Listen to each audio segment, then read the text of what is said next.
Guys, welcome to All Leads Suck podcast. We had Emanuel.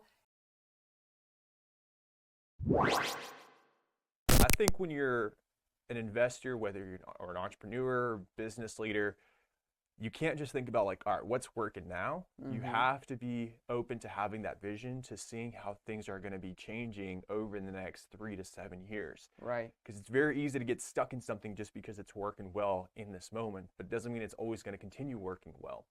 And so seeing what I saw and just seeing And you were looking at all the data points that they had, and you were looking at the data points, fundamentals, news that was coming out as well. I think at that time, like Atlanta was one of the first major cities to announce short-term rental regulations. Right. Then we started seeing New York, and others as well hopping on board. And so it's like, all right, so we see this shift, and like, what's going to be that next big thing to really grow? And I just knew, and I saw, and having lived through it myself, I knew co-living and shared housing was going to be that next thing to really start taking off in real estate investing. Was it the data that showed you that, or you just had that feeling? Like a little bit of both, but more the feeling. Yeah. Sometimes you got to just trust that intuition, because you can easily find data that's going to justify your decision. Right. And so there is that bit of subjectivity and just sort of awareness that then complements the data that you're seeing. Right.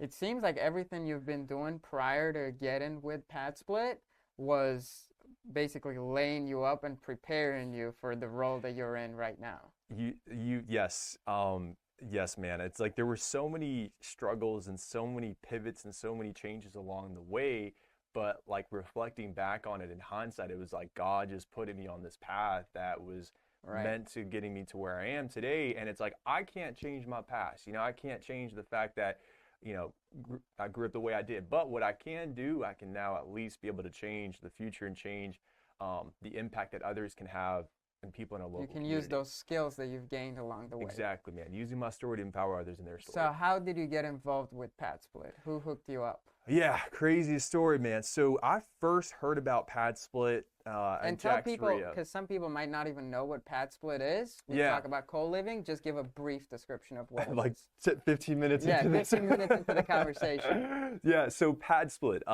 nation's largest shared housing marketplace. All right, so it's a marketplace for investors to be able to list their investment properties and utilize a rent-by-the-room strategy. The benefit of doing this is that you're going to create more cash flow on your property, but also provide more affordable housing for the local community. The nice thing is that these rooms are furnished, quality places. It includes the rent, utilities, Wi-Fi, and the average room rate here in Jacksonville is about like $177, $178 or so. So very reasonably priced. We don't do security deposits. We don't do like the first and last month's rent. It's just you pay for your first week, you commit to 31 days, and on average here in Jacksonville, we see most people stay for about 6 to 8 months. And so it's a win for the investor. You're making more money off your property. It's a win for the need that we have here in our community in terms of affordability and rapidly growing. Both Deloitte and Inc. 5000 have ranked this as one of the fastest growing tech companies in real estate. So really exciting time, and the best is yet to come. Now, I first heard about PadSplit through JAXREIA, Jacksonville Real Estate Investors Association. I've been a member now for the last 3 years, a corporate sponsor for the last 2.5 years. And shout out JAXREIA. Shout out to JAXREIA, man. I'm telling you, that place is like a hidden gem. It's an old soul with a young spirit. And you start your journey in there, and just the amount of connections, like I wouldn't be sitting here and where I am today without JAXREIA. So I got a lot of love and respect and appreciation for JAXREIA. Monthly meetings on the third Thursday of every single month. Go check it out. Shameless Great plug. place to connect. Shameless plug, man. I'm telling you, they just do so much value for the community. So I first heard about PadSplit through my involvement there, and it was actually Ray and Oriana that came in to do a presentation in the classroom. And this was back in, I want to say around like November, December of 2022 was the first time I came across it, thanks to them. And so stayed in contact with them. I was still at Bacasa at the time. I was still doing my short-term rentals at the time.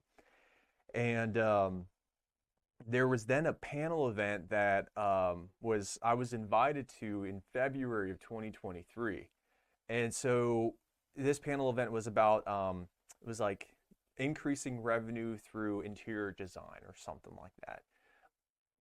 I've never done interior design, and I've never studied that. I've designed some things on my own, my personal place, but they invited me, and so like the night before, I was like watching YouTube videos, I was reading articles on interior design and how to maximize it for short-term rentals, because I was just like kind of an Amazon dude, like, oh, that looks good, like let me just go put that in there, right? Mm-hmm. So really trying to like just gather my stuff together and make sure I was ready for that panel. Get into the panel, and we just had this. It was myself. It was Jim Stock with Simply Dwell. Mm-hmm. It was also this local architect. Then we had Ray, and I believe we had one more individual, and I can't remember who it was now. Blanking on it. But anyways, we had that panel event, and Ray and I were just like firing these like gems off. He's hitting things with PadSplit. I'm hitting things with short-term rentals, and it wasn't like this sort of competitive thing. It was just really this more so this thing of like, oh man, that's a really good idea. Like, let me build on that. And so we got to talking, and he mentioned that the team is growing. They're looking to expand, and that was my step into going through the hiring process and join the team. And again, just saw tremendous value having lived through that, but Right. even more so than talking to the team and the culture. I've been in part of many sales organizations, and not all sales organizations are created equal. Right. And I think the culture that is created stems and starts from the leader, the person at the top. And I'll tell you, like Atticus LeBlanc, the founder of PadSplit, has done a really good job of building a culture of authenticity, connection, and growth. Really, it's just this growth mindset that we have there. Nice. Yeah. I mean, Ray and Ariana are great because they can paint the vision. They're great at painting the vision. They're probably watching us. Yeah. So they basically painted you the vision of, hey, we're looking for a rep. You seem like you know your stuff, so we want to bring you on the team because we're growing. And then you joined PadSplit, and then the rest is history. You became a rep, and you primarily are here in Jacksonville. That's correct. Yeah, no, I have huge appreciation and gratitude for Ray and Oriana. It didn't take much convincing from my end. I mean, I was sold from the moment I heard about it. You were just waiting for them to I offer was it. just, hoping to, do what I can to provide value. And that's been like my number one drive in this role, is to put myself out there, on a regular basis through the panel events that I'm hosting, through the events that I've been invited to, and just driving value, man, and creating connections, because it's not just about like, oh, let's bring your property onto PadSplit. It's like, okay, well, what do you do? Are you involved in renovations and remodeling? Are you a property manager? How can we help you grow your business into a new revenue stream, even if you don't want to become a host? And that's the beauty of PadSplit, is that it's creating this ecosystem of growth for other vendors who maybe aren't even investors to still be able to benefit from the growth. So we own PadSplits ourselves. You're crushing it. We launched one, and then we're launching 2 more shortly. Nice. One of them is just getting furnished right now, so we're about 1 week away. So the way I looked at PadSplit, it was get a house that is cheap, chop it up into bedrooms, and then make double the rent of what you could have made on the market. Yeah. And then for people that are renting it, it's just like rent a room for 35-40% cheaper than what an apartment would cost you, and pay no utilities and no internet. So it just makes sense on both ends. And initially I was very skeptical about it, because so I had this one guy, he was selling properties to an investor, and he sold like 20 of them in 3-month period to this one guy, and he's like, we're just converting all of them to PadSplit. And I just couldn't wrap my head around it at the time because it was so new. Yeah. And then when Ray and Oriana started doing events down here, and I went to a couple of events, and I started looking more into it and looking into the numbers. And then my business partner, Lewis, was with me too. And then he basically brought that idea that, like, dude, we can just go buy cheap houses in Jacksonville. Yes. Chop them into rentals. Exactly. And then rent them for 2 times more than what an average rental is. And we wholesale real estate, so we get all these deals all the time. And we just can't make sense of renting something and making $200 or maybe even $300 as a long-term rental. Yeah. So we passed on a lot of opportunities, And now that this new program or this new company is available, that they'll find you the tenants, they'll help you screen the tenants. It just made a lot of sense to start doing them. So we had this one deal that we purchased, and it's ironic because we purchased that deal and we were expecting to finish it, and we still haven't finished it. And we launched another PadSplit already In the that meantime, we bought later. Yeah. What's been the holdup for you guys? What's been causing delays? We bought it unexpectedly. We had a buyer that was going to buy it from us. Yeah. We were going to sell it, but then he backed out on the day of closing. Oh my God. And then we had to, so it was a seller that came from a relationship. We couldn't mess it up. So we were like, you know what, we'll just buy it and turn it into a PadSplit. And then we bought it. It was like a house for $80,000 in 32206. It's only 1,100 square feet, but it has a garage in the back that could be converted into 2 to 3 rooms. And it already has electrical and plumbing there. So it's going to be very easy. Now, we bought that place, and then we got stuck with permitting. So the city just held up all the permits. We went through a couple of bad contractors, and I typically manage all of our projects ourselves. So instead, we decided to just hire GC, pay a premium, and then have them handle everything. And then we had that thought that we're going to just give it to a GC, and they'll handle everything the same way that we would. And then, it all failed. The guy flew to England at one point. He had some issues with his family. He wasn't doing things. Excuses after excuses. A lot of excuses. So then we were like, you know what? The only way that I can be hands off and we can get projects done is if we hire a project manager full time. Internally. Yeah. So we hired a project manager. I've been training him for a long time. He's a great guy. He used to manage open door projects. Oh, nice. So he has a lot of experience, especially here in Jacksonville. So we brought him on the team. And he's now full-time working for us, and he's not doing any other projects. That's great. Because that's the biggest issue with GCs. Is like you hire a GC, and they have 4 different projects going on at the same time. And not even GCs, but property managers too, right? That's another thing investors will tend to bring in-house is because if you're working with a property manager who has, thousands of properties or hundreds of properties, then you're just a number, right? You're just a number. In-house, then it's like you have more control. And I think, that control is a big piece that is critical to the success of any investor or business owner. And that's the beauty of the PadSplit platform is like, we don't do asset management, right? We're not like a JWB where they're telling, hey, give me the property, give me the money, and then we'll do everything. No, there's this hybrid model with PadSplit where we handle the people, right? And that's our responsibility, the people management. All you're responsible is the property management, that being the maintenance requests that are reported, the turns that are, once or twice a year, because most people are staying for 6 to 8 months, and then any lawn care and pest control. Right.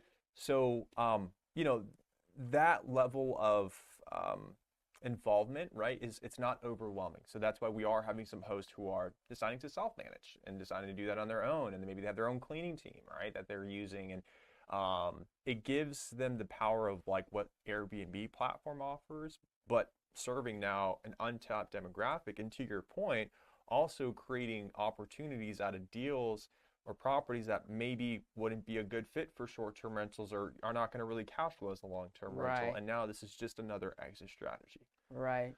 But it's very important to, so when we underwrite our deals, we try to figure out a way that, hey, if we buy this, we wouldn't lose our ass. If something goes wrong, we always want to have the ability to convert it back and turn it into a long-term rental and be able to at least make $100 to $200.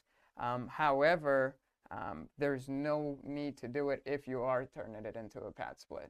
So that first house that we purchased, basically we ran the numbers and we were like, okay, it works as both scenarios. We'll just close on it. We'll do the project ourselves. Nice. Unfortunately, it was a hold up, but we were close to the finish line on it.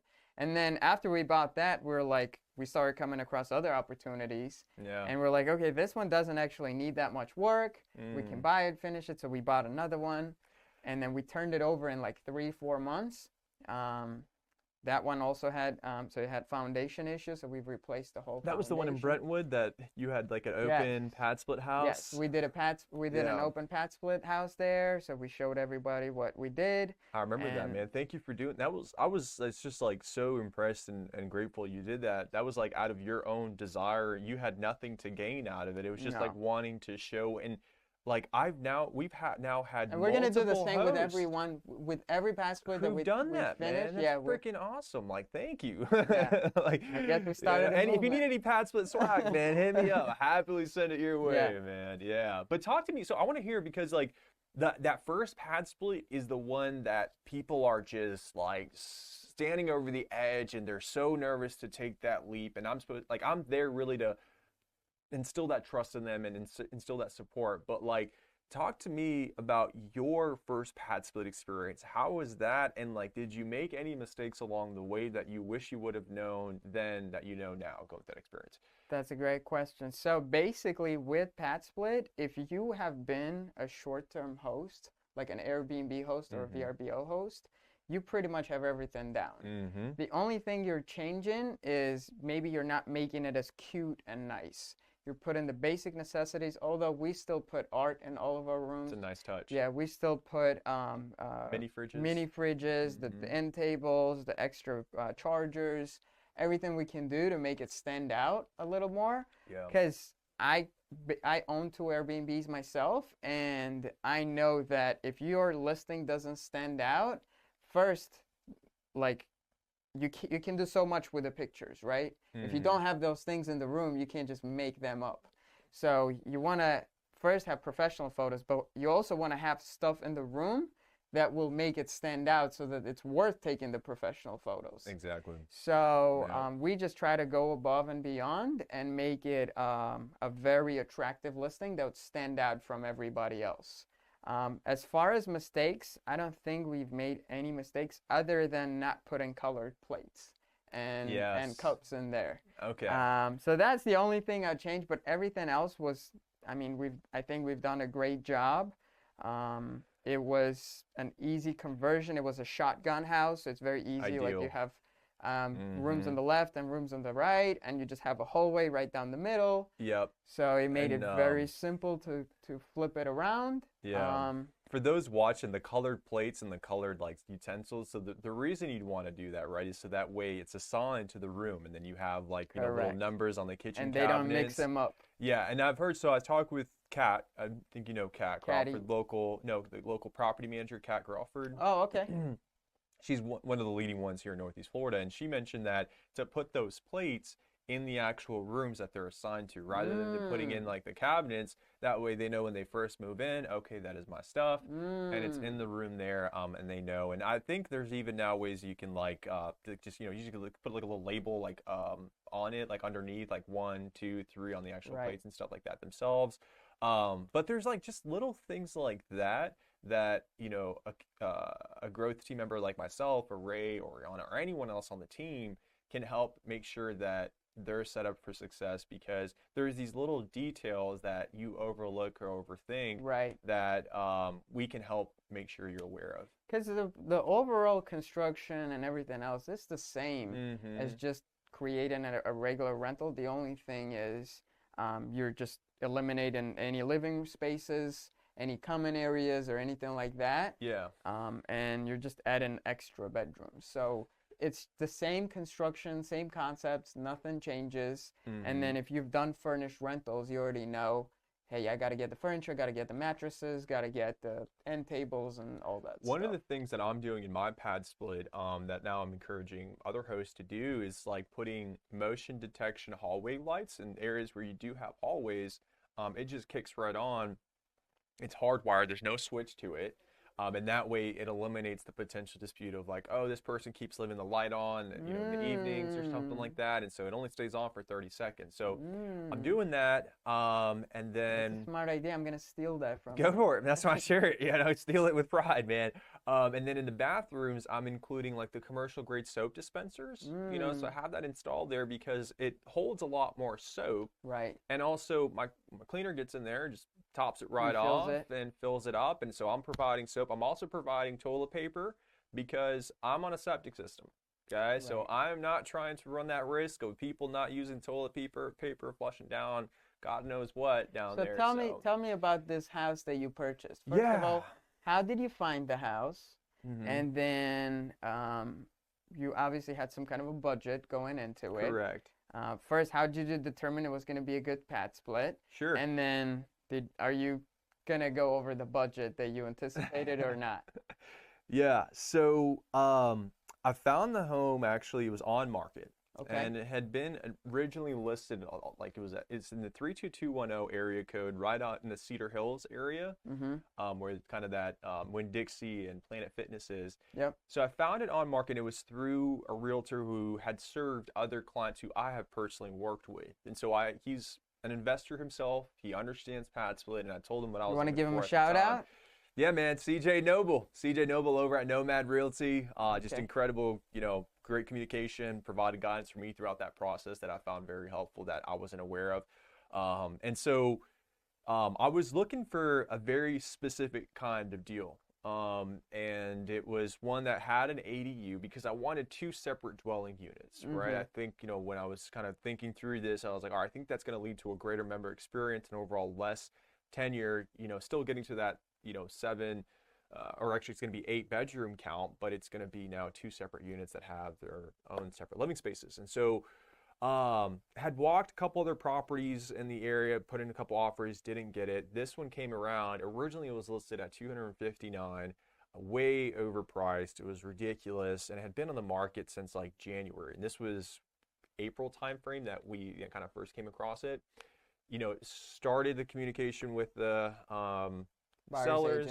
agent. Yeah, with the Seller's agent. seller's agent. Yeah, with the seller's agent, and we put it in an offer originally at 222, and we got accepted at 225. Mm. And so during the inspection period, we found out that the septic had failed, but all the other majors were good. The roof had been replaced within the last 5 years. The AC was replaced, I think, in 2020 or so.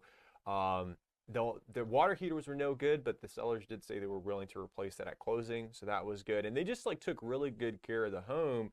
But they were in a position where they had to move because the sale of that property was, the purchase of their new property was contingent upon the sale of that property. And so that's where, when we found out the inspection had failed on the septic, Mm-hmm. first thing I did was like, all right, can we hook this up to city water? I want to see if that was an option. Obviously, didn't want to deal with second. Fortunately, even though it's right off the main road of Blanding there was no hookup. So it's actually, the lot is also zoned CRO. So my neighbor to the left of me is a tire shop. Behind me, it's this open commercial lot. There's like a small family-owned plumbing business there. And then in front of me, there's this like commercial shopping plaza that has a convenience store, Rascal's bar there, and then also a dispensary. Because that's what you're looking for a pad split. Yeah, It has to be convenience. close to convenience stores, Exactly. bus stops, main There's roads. the main road, there's a bus stop there, there's a Planet Fitness across the street. So if anybody wants to go to the gym, that's there. There's a Winn-Dixie right next to that. There's a bunch of gas stations and fast food. So all things that are going to make it a very attractive place in terms of location. And so and in terms of the financing, so I'm going with conventional, and I'm doing what's called, I'm coining it myself, but it's the pad hack, right? Mm-hmm. So making it my primary residence, right? And having the back part of the ADU be my primary residence, and then the front is going to be a front is rental. a pad split for 1 year, right? And then I'm going to get out of the ADU and then rent out the ADU. And then I have my insurance through Ritchie Insurance Group, so fully covered there.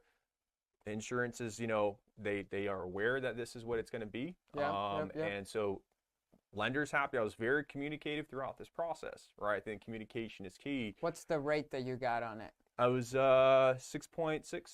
Wow, that's not a bad rate right now. 6.67 around there. That's very nice. Yep. And so basically, how much are you putting down? So I only have put 1% down. Wow. Because there was a grant. So it's like you typically have to put 3.5% down, but I'm putting I only had to put 1% down because the grant covered 2.5%. Wow. So this is something that I had a theory on that I needed to do myself and go through to see hey, is this actually a viable way, especially for first time home buyers, right? we all have heard of house hacking. Everybody knows that, Right. where you maybe live in the main home and then You're gonna do house hacking on steroids. pad hacking. Yeah. Yeah. So, that's where you want to make sure you have two separate dwelling units, though, right? And where you have an ADU or maybe enough space in the lot to add an ADU. And then instead of you living in the main home and renting out the Live in the ADU, back. you live in the ADU and then you rent out the main home. Nice. Yeah. So you only put 1% down. You got a 6.6 interest rate. Yeah. And now, how are you paying for the renovations? Out of your own pocket? So when we found out that the septic tank had failed, we immediately went back to the seller's agent and told, I actually then got an estimate for what the cost would be to replace it. So through this process, I feel like I've become an unofficial septic expert because I learned so much about it, man. So you found the perfect opportunity. Yeah. You found the perfect person that was willing to sell you the house that was the perfect house. So in our business, we call that a lead, right? Yes. So you found the perfect lead. Now, we have this podcast started as a concept that all leads suck. Why? Because it's never about the lead that you have in place. It's about what you do with those leads that you have. So that's the concept that we run our businesses by, and that's the whole idea of the podcast. Now, every guest that comes along, we ask them a question. What do you define as a lead? Because a lot of people classify leads as hot, cold, watch, nurture, warm. There's all kinds of categorizations of leads. We believe there's only one type of leads. It's called lead. It's whoever you have come across your table, that's the lead. So what's a lead to you? Because you're in the business of finding investors, because you're an advisor.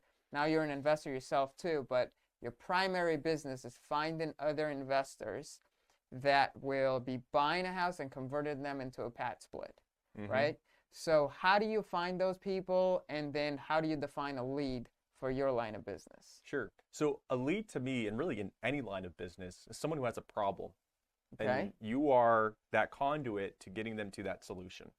I like it. And that's why I say if I have to sell you, it's not the right fit, because I'm here to identify what your problem is, whether you're a short-term rental investor who has an underperforming asset or a market that has a lot of regulations that are coming in, making it less profitable for you, or maybe you're a long-term rental investor and you have a property that's maybe coming up for, lease renewal and you're thinking about converting it over. Or, especially lately, I've been working with a lot of flippers who done the project, they did the most perfect flip down to the T. And it doesn't sell. And it doesn't sell in the back. Yes. Right? And so that's been one where I've been working with a lot of flippers who are then pivoting and keeping the property. Because if they rented it regularly, they probably would be losing money. It's not going to work. Right. And so PadSplit is that perfect exit strategy. So like for me, I'm the very first time I get in contact with a lead, I'm asking about 80% questions, and just listening 80% of the time and talking 20%. You want to figure out what the problem is. Get to the problem and sell them the dream, right? The dream is like, all right, at the end of it, it's like, okay, well, here's what we can do. How does that sound? Let's go through the numbers. In that second call, I'm talking 80%, showing them the value of how we can get into that solution. 20% is their feedback, their affirmation, and just, get into the next step. By that second call, they should already be hot enough to where, they're actively even selling it themselves to others, maybe even before they're even a host. Right. But when they do become a host, then they're like all in, like just like you guys, right? You saw the value in it, and now you're openly sharing it because it's bringing value to your business, it's bringing value to the community. Right. And so at the end of the day, I think to answer your question, a lead is simply someone who has a problem and they just don't know how to get to that solution. It's your responsibility to get them there.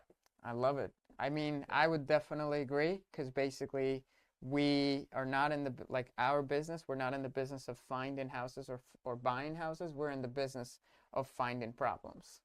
We want to find as many problems as possible, and then we want to be able to solve those problems, because that's how we get paid. Yes, sir. But I love it. Now, the question is, how do you generate those leads? So how do those people find you, or how do you find them? Do you just call people that have a listing on the market and it hasn't been selling, or how do you get to them?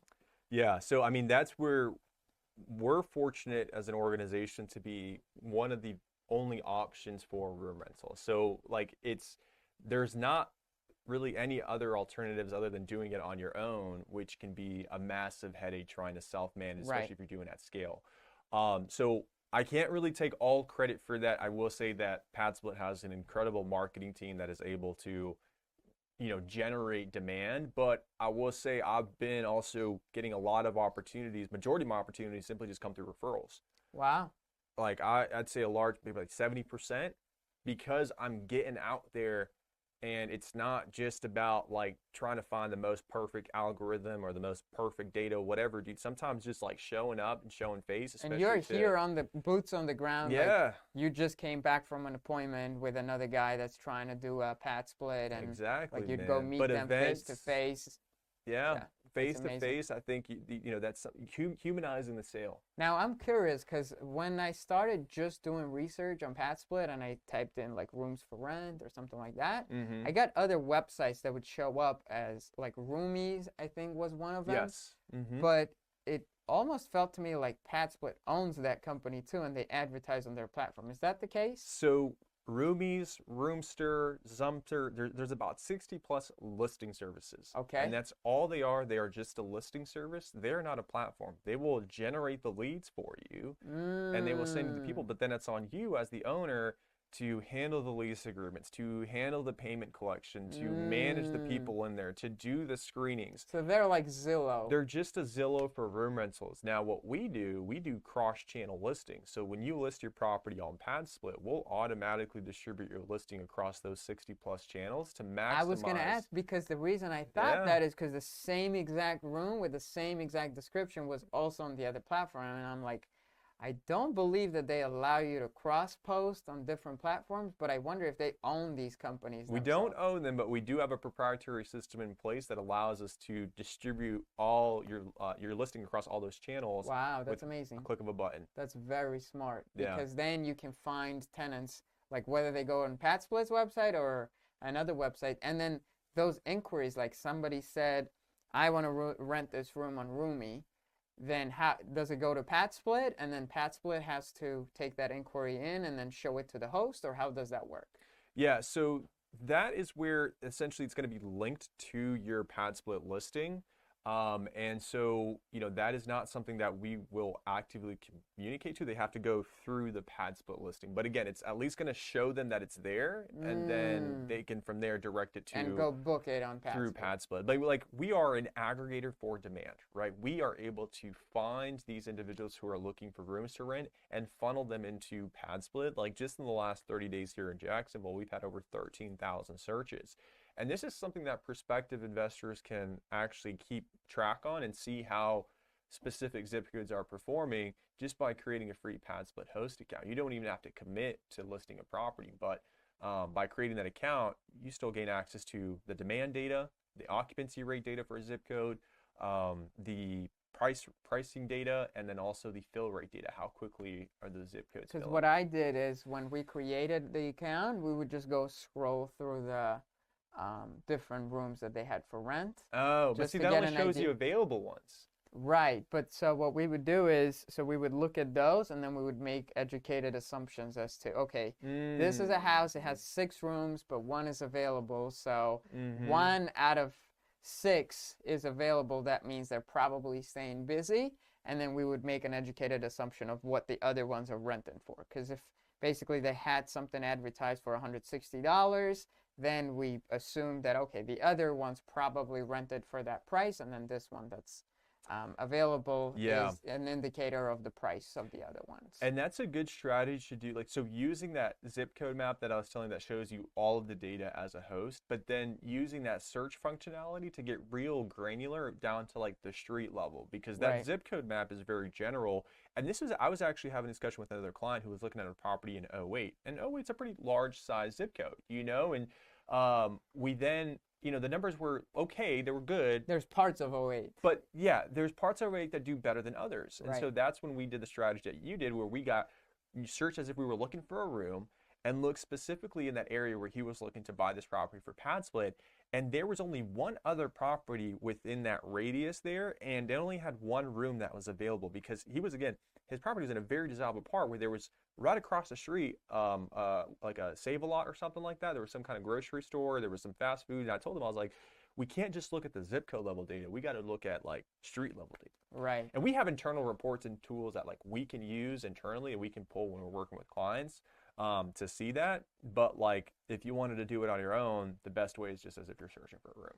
So in your opinion, is it easier to operate a midterm rental like a PadSplit, or is it easier to operate a short-term rental? Oh, like no question. It's a PadSplit. Like no question at all. Like short-term rentals, it's not property management. It's a hospitality business. You have to think about like that guest experience in mind. And in today's saturated market, the only way you can really like differentiate yourself is through those amenities and like offering these wild, crazy experiences, because otherwise you're not going to get the just the too much bookings. It's competition. just too much competition. And then let's not even talk about like just the frequency of the turns and managing your cleaners and making sure things are like done perfectly. Whereas like PadSplit, man, it's like these 1 or 2 cleans per year of a room. You're always going to have other eyes on the property, right? So if somebody's disrupting the peace, then I like the fact that when you have a PadSplit, you have like 6 rooms, and say because we just had that happen. One person moved out, but we're still collecting the check from the other 5. So I just like that concept that, you know, no matter what happens, you're somewhat protected because you have cash flow, even if one risk mitigation. is lost. Yes. So I shared this with G. G was one of the first people, G from Cash Geeks Gonzalo Corzo. He was one of the first people to invite me on a podcast after I joined PadSplit. And I shared with him the PUR, in which the PUR is an acronym, PRRR. Because PadSplit provides predictable, reoccurring, risk mitigated, it's a hyphenated word, revenue, right? It's predictable because you know they're going to be paying on a weekly basis, and we got high occupancy rates, reoccurring, they're paying regularly, and risk mitigated through that last point that you mentioned is now you have multiple rooms that are bringing in revenue for you. So I always tie this back to like the early 2010s because that was the rise of the shared economy. That's when we saw Uber. That's when we saw Airbnb. And everything, the housing is transitioning into that. Now what we're seeing is the rise of the fractionalized economy, right? Where things are still shared, but now we're fractionalizing that asset. The home, you've also may have heard of like fractionalized room vacation rentals, right? Where you own a portion of that vacation rental. Timeshares. Yeah, but there's like Arrived, I think is the company, and there's a couple other prop tech companies that are offering that service. You're hearing about like fractionalized executives. You can get like a fractionalized CFO for your company. So I think we're just entering into this new era of fractionalization across multiple industries. Yeah, and PadSplit is one of those. And PadSplit is the housing part of that, yeah. Yeah, that's amazing. So for the viewers that want to reach out to you, figure out how to do PadSplit, figure out how to get in the space, how do they reach you, how do they find you, and also what is the best time to reach you? Sure, yeah. So the best way to reach me is going to be via email, Emanuel@padsplit.com with 1 N. You could also join our PadSplit Facebook group that we have here in Jacksonville. We have many wholesalers who are posting PadSplit deals in there because that seems to be kind of a bit of an issue that we're seeing is deal flow. So that's a great place to find deals that fit the PadSplit kind of buy box criteria. When I say that, we want, again, to get to at least 5 rooms because that's what we found. That's when we found the numbers begin to work in favor of PadSplit. But sweet spot is 6 to 8 rooms, right? So join that Facebook group, reach out to me via email. Or what about your socials? Social as well. Thanks for that plug, man. Big REI Growth. You can find me on Instagram, Big REI Growth. I'm also active on LinkedIn and Facebook. Yeah, when you see the big, bald, bearded guy smiling, just know that's your boy, Big E. That's amazing, man. We appreciate it. Hopefully you get a lot of new leads out of this. Hey, man, yes. But guys, welcome to All Leads Suck podcast. This was a fire today. We had Emanuel, and hope you guys tune in again next Thursday at 1 p.m. Eastern.